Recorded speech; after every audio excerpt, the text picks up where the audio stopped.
જય દ્વારકાધીશ.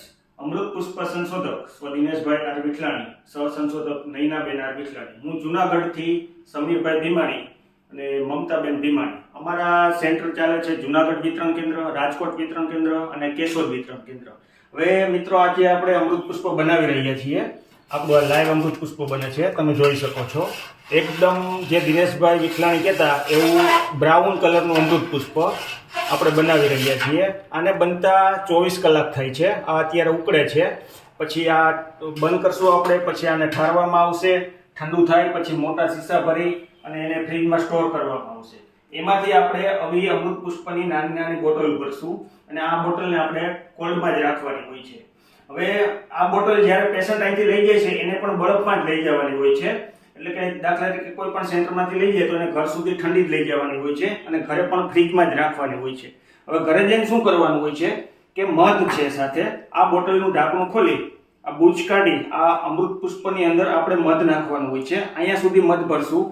બૂચને બંધ કરી બોટલને 100 વાર હલાવવાની હોય છે એટલે એકદમ મિક્સ થઈ જાય. પછી આમાં સુઈઓ અથવા ખીલીથી મોટો હોલ કરી અને ઢાંકણું બંધ કરી અને બોટલને આપણે ફ્રીજમાં જ રાખવાની હોય છે. હવે દર્દીને પીવાની ક્યારે હોય છે કે રાત્રે જ્યારે દર્દીને સૂવાનો ટાઈમ થાય કે હવે સૂઈ જવું છે, પછી 10 વાગે સૂવે કે 11 વાગે સૂવે, ત્યારે બોટલને ફ્રીજમાંથી કાઢી પાછું ઢાંકણું ખોલી અને એકદમ પાછું મિક્સ કરી 40-50 વાર મિક્સ કરી અને આમાં અહીંથી જે તમને કહેવામાં આવ્યો હોય કે એટલા ટીપા પીવાના છે એટલા ટીપા દર્દીએ પીવાના હોય છે. પણ અમૃત પુષ્પથી ફાયદો ક્યારે થશે કે જે અહીંથી તમને પરેજી કહેવામાં આવી હોય એ પરેજી ચુસ્ત કરશે પેશન્ટ તો જ આનો ફાયદો થશે. પરેજી નહીં કરે તો પાણીની માફક પચી જશે, નુકસાન કાંઈ નહીં કરે.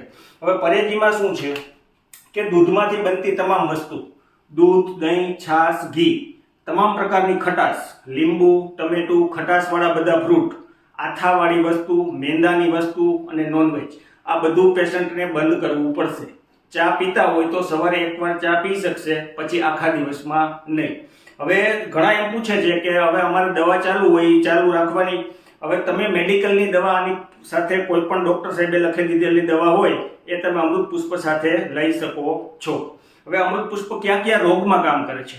અમૃત પુષ્પ ડાયાબિટીસ છે, કેન્સર છે, સાંધાના દુખાવા છે, ચામડીના રોગ છે, પથરી છે, ગેસ છે, કબજિયાત છે, એસિડિટી છે, વેરિકોઝ વેન છે, સાયટિકા છે, આ તમામ રોગમાં લાગુ પડે છે અમૃત પુષ્પ. પણ પરેજી કરશો તો લાગુ પડશે. હવે એક આપણે બીજું બનાવીએ છીએ પર્વતરાઈનું તેલ. આ જે કોઈ પેશન્ટ છે, સાંધાના દુખાવા વાળા પેશન્ટ છે કે જેમને ગોઠણના દુખાવા છે, ઘૂંટીના દુખાવા છે, સાયટિકા છે, કમરનો દુખાવો છે, પેરાલિસિસની તકલીફ છે, એવા પેશન્ટને અમૃત પુષ્પ મધ સાથે પર્વતરાઈનું તેલ આપવામાં આવે છે. આનો ઉપયોગ ફરજિયાત કરવો પડે છે તો જ એમાં રાહત મળે છે.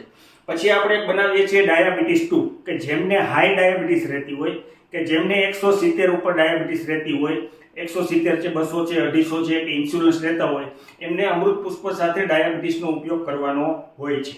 તો જ અમૃત પુષ્પ અને ડાયાબિટીસથી એમાં ફાયદો થાય છે. બરાબર છે.